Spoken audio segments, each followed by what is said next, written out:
love a mystery. A Carlton E. Morse audio novel featuring Jack, Doc, and Reggie, specialists in crime and adventure.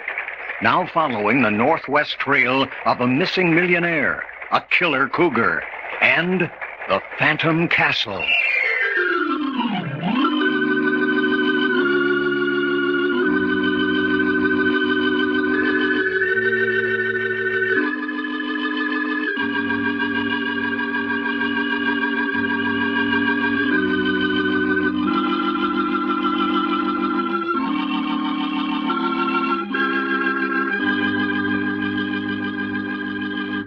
This is Fred Foy introducing Jim Harmon's presentation of Les Tremaine and Tony Clay in an original Carlton Morse thriller, The Fear That Creeps Like a Cat.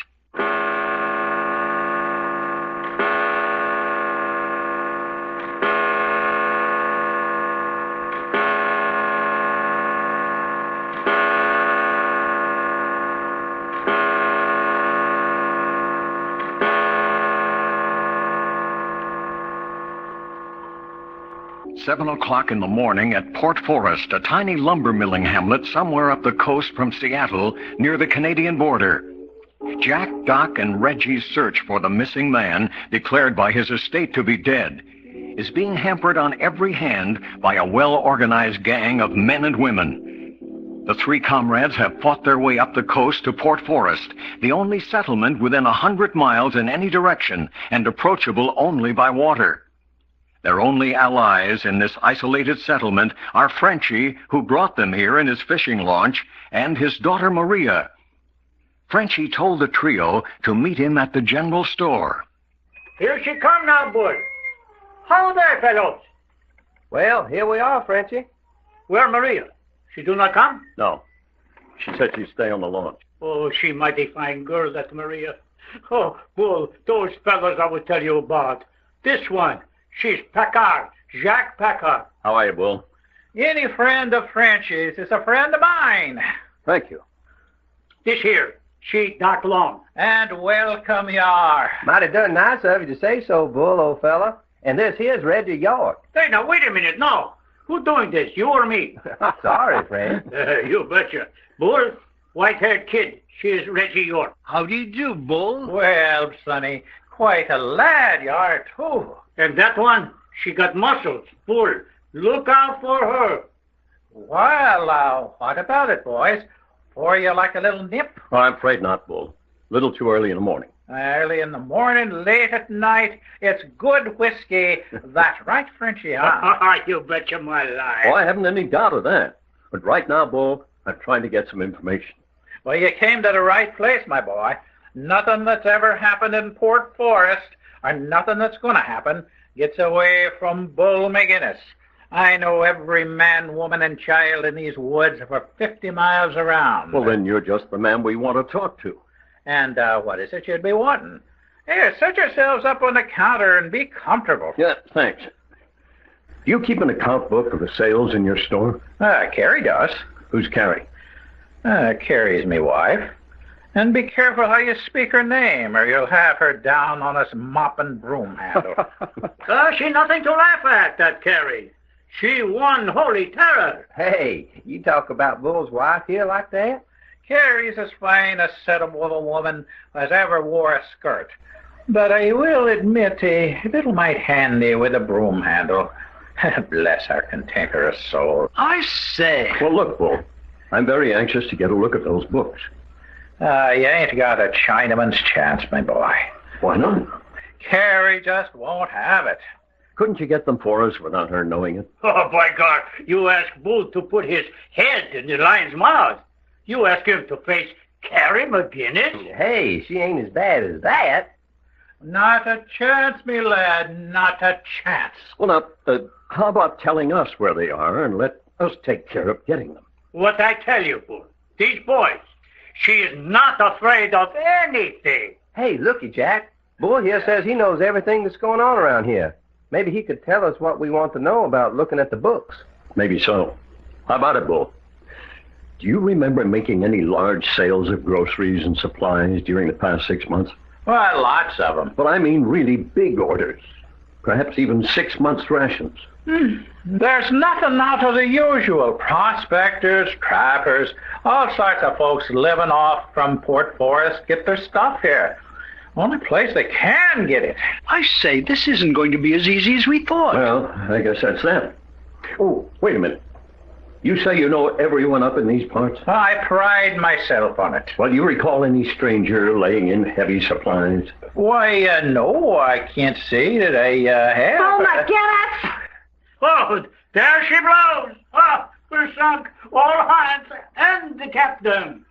Oh, McGinnis, you know Count Irishman. Oh, yes, me darling. Drinking up our stock of liquor. Well, bless your love. And at this time in the morning. You can smell me breath. I'll smell your breath with the whack of my broom handle. Oh, Harry, me love. Whoopee! Outside, all of you. Scum, carrion, no good. Oh, I say. Ha! Whoopee! Every man for himself. That's a mean broom handle. This is far enough, boys. Boy, this ain't half far enough. Scalawags, now you see that you keep outside of this store. I say, she bally near broke that broom over my head.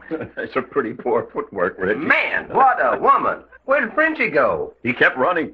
He must be down to the launch by this time. Doggone. Hey, Bull, come here. Yeah, it's all right, boys. Everything's under control now.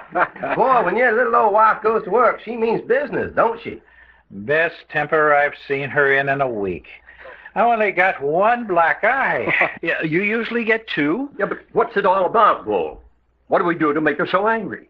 I've been living with that woman for 20 years now, and I still don't know what riles her. Well, she sure was riled. No kidding about that. Well, let's get back to business, shall we? You see what I mean about getting the account books for you? You betcha.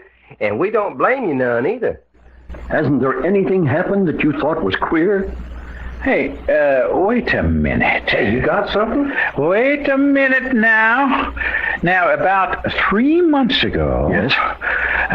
Jake Sims come in here with a wad of money and bought enough supplies to stuff an elephant. Who's Jake Sims? No count bum. Lives on a log hut over next to the timber, down at the end of the street. But I say, what was strange about that? Because Jake Sims don't never work, and he's always broke. And yet he suddenly comes in and buys a lot of supplies? Enough for a fella to live like a king for 5 or 6 months.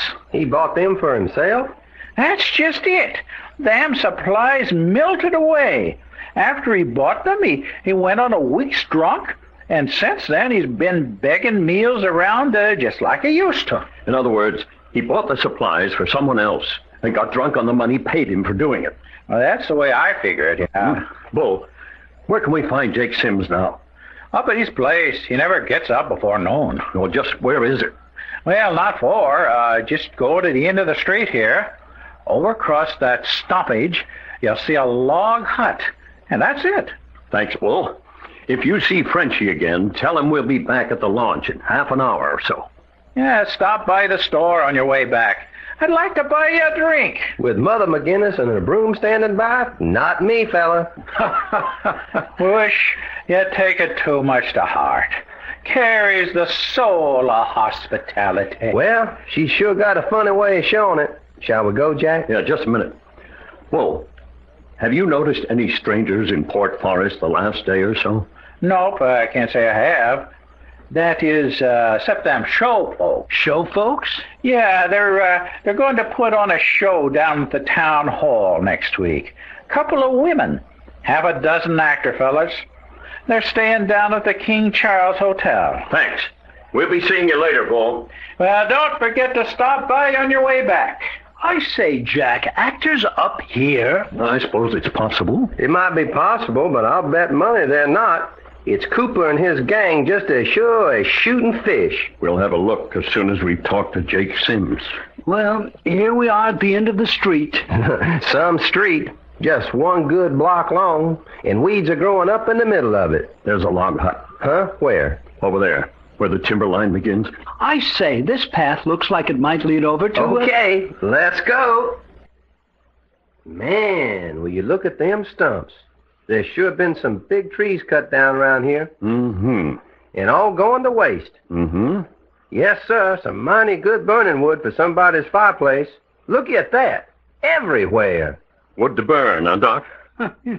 Okay. What do you think about this fella, Jake Sims, anyway, Jack? He may be our man, all right. I say, it looks like it, doesn't it? Yeah, buying all them supplies. Hold it. We're getting too close. Yeah.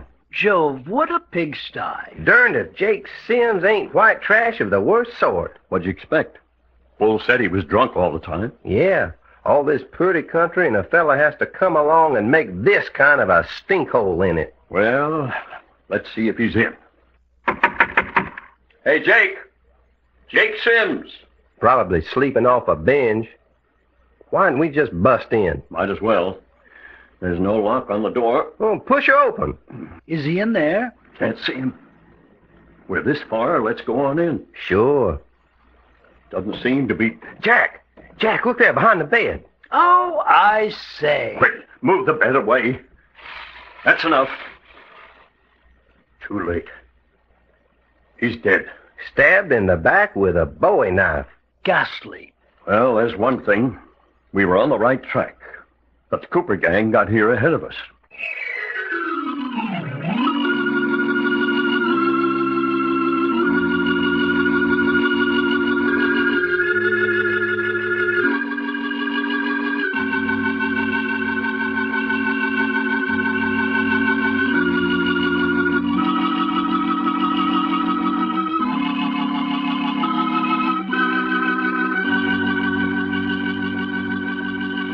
The adventures of Jack, Doc, and Reggie have come to you in I Love a Mystery.